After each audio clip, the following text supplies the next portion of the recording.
எல்லாருக்கும் வணக்கம். இந்திய அரசியல் சாசனம் நம்ம தமிழ்நாட்டில் இருக்கிற எல்லாருக்குமே கொடுத்துருக்கிற உரிமையில் ரொம்ப ரொம்ப முக்கியமானது ஓட்டிங் ரைட், வாக்குரிமை. ஒரு மனுஷன் உயிரோடு இருக்கான்றதுக்கு அடையாளமாக இருக்கிறதுல அவனோட ஓட்டுரிமை ரொம்ப முக்கியம். அதனால தான் voting is not only our right but also our life. ஒரு முக்கியமான விஷயத்தை பற்றி இப்போ நான் உங்ககிட்ட ஷேர் பண்ண போகிறேன். இது நான் ஃபஸ்ட்டு கேள்விப்பட்ட உடனே எனக்கே ரொம்ப ஷாக்கிங்காக தான் இருந்தது.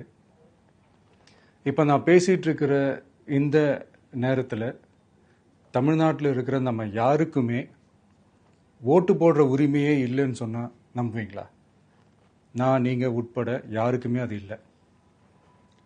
நான் பயமுறுத்துறேன்னு நினைக்காதீங்க, அதுதான் நிஜமும் கூட. கொஞ்சம் ஏமாந்தா நம்மள மாதிரியே இன்னும் லட்சக்கணக்கான பேருக்கும் இதே நிலைமை தான். ஓட்டு போடுற அந்த உரிமையே இல்லாத மாதிரி ஒரு நிலைமை வந்தாலும் வரலாம். இதுக்கு மெயின் ரீசன் அந்த எஸ்ஐஆர், ஸ்பெஷல் இன்டென்சிவ் ரிவிஷன், சிறப்பு தீவிர திருத்தம். இப்போ இந்த எஸ்ஐஆர் நம்ம தமிழ்நாட்டில் எப்படி ஒர்க் ஆக போகுது? கடந்த ஜனவரி மாதம் எடுத்த அந்த கணக்கெடுப்பில் 6,36,00,000 வாக்காளர்கள் நம்ம தமிழ்நாட்டில் இருக்கிறாங்க. ஆனால் அவங்க யாருக்குமே இந்த ஓட்டு போடுற உரிமையே இல்லை. அந்த பிஎல்ஓன்னு சொல்லுவாங்க, பூத் லெவல் ஆஃபீஸர்ஸ், வாக்குச்சாவடி நிலை அலுவலர். அவங்க தான் வீடு வீடாக போய் அந்த ஃபார்மை கொடுப்பாங்க. அதை நம்ம ஃபில்அப் பண்ணி கொடுக்கணும். அதை தேர்தல் ஆணையம் அதை எடுத்துகிட்டு போய் அதை ஸ்க்ரூட்டினைஸ் பண்ணி அது எல்லாமே கரெக்டாக இருக்கான்னு செக் பண்ணி பார்த்ததுக்கப்புறம் அந்த வாக்காளர் பட்டியலை வெளியிடுவாங்க.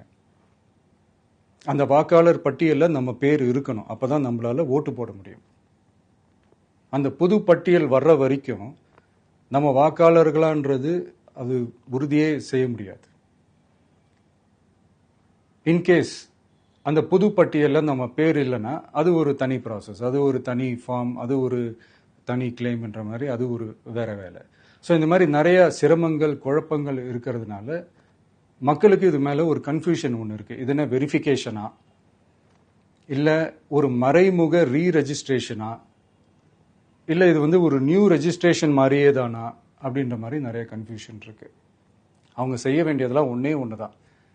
இந்த மாதிரி வீடு வீடாக போய் அந்த என்யூமரேஷன் ஃபார்ம் நம்ம ஃபில்அப் பண்ணி கொடுக்கும்போது அதுக்கான அக்னாலேஜ்மெண்ட்டை அந்த பிஎல்ஓ அந்த ஆஃபீஸர்கிட்ட இருந்து நீங்கள் வாங்கிக்கணும். அது ரொம்ப ரொம்ப முக்கியம். இது நான் சொல்கிறது வாக்காளர் பட்டியலில் ஆல்ரெடி உங்கள் பேர் இருக்கிறவங்களுக்கு நான் சொல்கிறேன். இப்போ புது வாக்காளர்கள், ஃபர்ஸ்ட் டைம் ஓட்டர்ஸ், அவங்களுக்கு ஃபார்ம் 6ன்னு ஒன்று இருக்குது. அதை நீங்கள் ஃபில்அப் பண்ணி நீங்கள் உங்கள் ஏரியாவில் இருக்கிற சம்மந்தப்பட்ட அந்த உங்கள் அலுவலகத்தில் நீங்கள் டைரெக்டாகவும் சப்மிட் பண்ணலாம், இல்லை நீங்கள் ஆன்லைன்லேயும் சப்மிட் பண்ணலாம். அப்படி ஆன்லைனில் நீங்கள் சப்மிட் பண்ணிங்கன்னா அதுக்கான ஸ்க்ரீன்ஷாட் எடுத்து வச்சுக்கோங்க. ஃபோனில் மெசேஜ் வரும், அதை சேவ் பண்ணி வச்சுக்கோங்க. அப்ராடில் இருக்கிறவங்க கூட அந்த எஸ்ஏஆர் ஃபார்மை டவுன்லோட் பண்ணி நீங்கள் அதை ஃபில்அப் பண்ணி சப்மிட் பண்ணலாம். அதுக்கான அக்னாலேஜ்மெண்ட்டை வாங்கி வச்சுக்கோங்க. ரொம்ப முக்கியமாக உங்களோட பிஎல்ஓ அந்த ஆஃபீஸர் யாருன்னு தெரிஞ்சு வச்சுக்கோங்க. இந்த தேர்தல் ஆணையம் அந்த வெப்சைட்டில் போனீங்கன்னா அந்த பர்டிகுலர் பிஎல்ஓ ஆஃபீஸரோட ஃபோன் நம்பர் கூட நீங்கள் எடுத்து வச்சுக்கலாம். இன்கேஸ் உங்களை யாரையும் ரீச் பண்ணலை இல்லை உங்களுக்கு அந்த ஃபார்ம் கிடைக்கல அப்படின்னா நீங்கள் அவரை காண்டாக்ட் பண்ணி அந்த ஃபார்மை வாங்கி நீங்கள் ஃபில்அப் பண்ணி நீங்கள் சப்மிட் பண்ணலாம். ரொம்ப முக்கியமாக அதுக்கான அக்னாலேஜ்மெண்ட்டை வாங்கி வச்சுக்கோங்க. இது எல்லாமே சரியாக செஞ்சாலும் இந்த எஸ்ஐஆர் மேலே சில டவுட்ஸ் இருக்குது. அது என்னன்னா, இந்த 6,36,00,000 வாக்காளர்களுக்கு ஒருத்தர் விடாமல் இந்த ஒரே மாதத்துக்குள்ளே எப்படி எல்லாருக்குமே அந்த ஃபார்ம் போய் ரீச் ஆகும்? ஒன்று. ரெண்டாவது, நீங்கள் வரும்போது வீட்டை பூட்டிட்டு வேலைக்கு போயிட்டு என்ன பண்ணுறது? இப்போ நீங்கள் வருவீங்கன்றதுக்காக வேலையெல்லாம் விட்டுட்டு வீட்டுக்குள்ளேயே உட்காந்துட்டு இருக்கணுமா? ஸோ இதில் மெயினாக பாதிக்கப்பட போகிறது உழைக்கிற மக்கள், ஏழைகள், வேலைக்கு போகிற பெண்கள். இவங்களுக்கு யார் கரெக்டான அந்த பதில் சொல்ல போகிறது? ஒரு நியாயமான எஸ்ஐஆர்னா என்ன நடக்கணும்? இப்போது இறந்து போனவங்களை மார்க் பண்ணி அதுலேருந்து டிலீட் பண்ணணும். இப்போ போலி வாக்காளர்கள் இருந்தாங்கன்னா அவங்கள மார்க் பண்ணி டிலீட் பண்ணணும். இப்போ ஆல்ரெடி ஓட்டு இருக்கிறவங்களுக்கு எதுக்கு இந்த ரெஜிஸ்ட்ரேஷன் என்ற பேர்ல இவ்வளவு குழப்பங்கள் அப்படின்றதான் இங்க கேள்வி. இப்போ புதுசா வர்ற வாக்காளர்களையோ இல்ல ஓட்டு இல்லாதவங்களையோ சேர்த்தா பத்தாதா?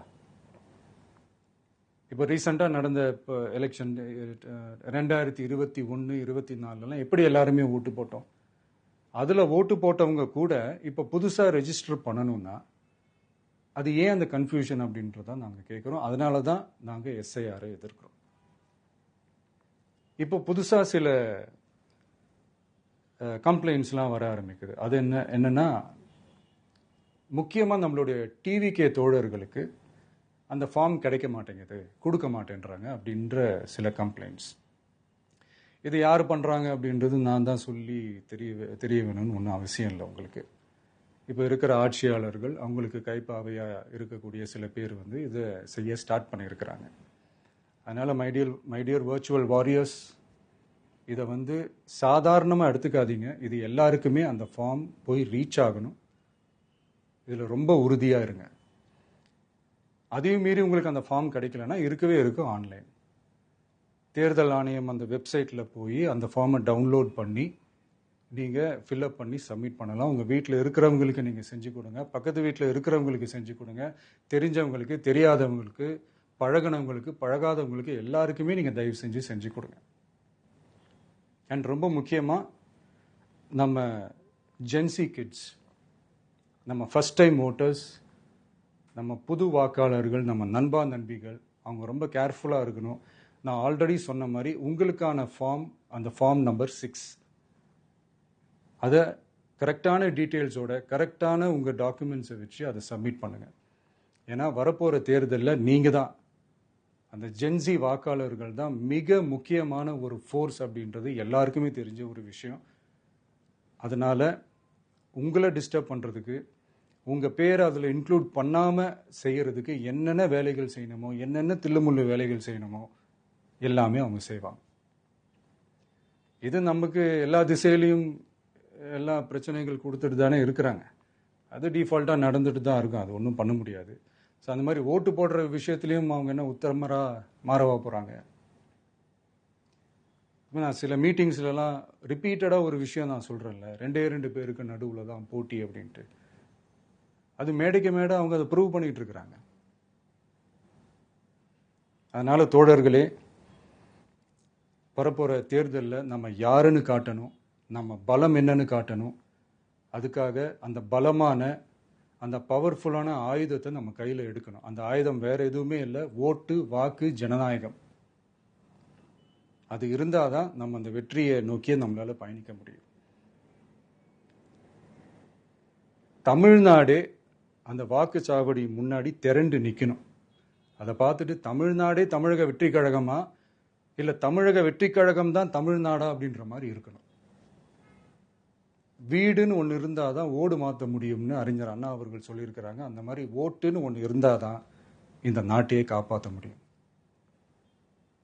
அப்புறம் இன்னொரு முக்கியமான விஷயம், அந்த எனிமரேஷன் ஃபார்ம் நீங்கள் ஆன்லைனில் நீங்கள் ஃபில்அப் பண்ணும்போது அதில் ஒரு சில ப்ராப்ளம்ஸ் வர்றதுக்கு வாய்ப்பு இருக்குது. அது உங்களுடைய ஓட்டர் ஐடியில் இருக்கிற உங்கள் பேரும் ஆதார் கார்டில் இருக்கிற பேரும் அந்த ஸ்பெல்லிங், இனிஷியல்ஸ் எல்லாமே ஒரே மாதிரி இருந்தால் தான் அது அக்செப்ட் ஆகும், இல்லைன்னா அக்செப்ட் ஆகாது. அது கொஞ்சம் கேர்ஃபுல்லாக பண்ணுங்கள். அது கொஞ்சம் யூசர் ஃப்ரெண்ட்லியாக இருக்கலாமேன்னு கேட்டதுக்கு அதெல்லாம் முடியாது, அதுக்கெல்லாம் வாய்ப்பு இல்லை, அதுக்கெல்லாம் ஆளுங்க இல்லை, பண்ண முடியாதுன்னு ரிப்ளை பண்ணிட்டாங்க. ஸோ அதனால் மைடியர் டிவிகே தோழர்களே, மைடியர் ஜென்சி படை பலமே, உஷாராக இருங்க, கான்ஃபிடென்ட்டாக இருங்க, நல்லதே நடக்கும், வெற்றி நிச்சயம். மீண்டும் சந்திக்கும் வரை நன்றி, வணக்கம்.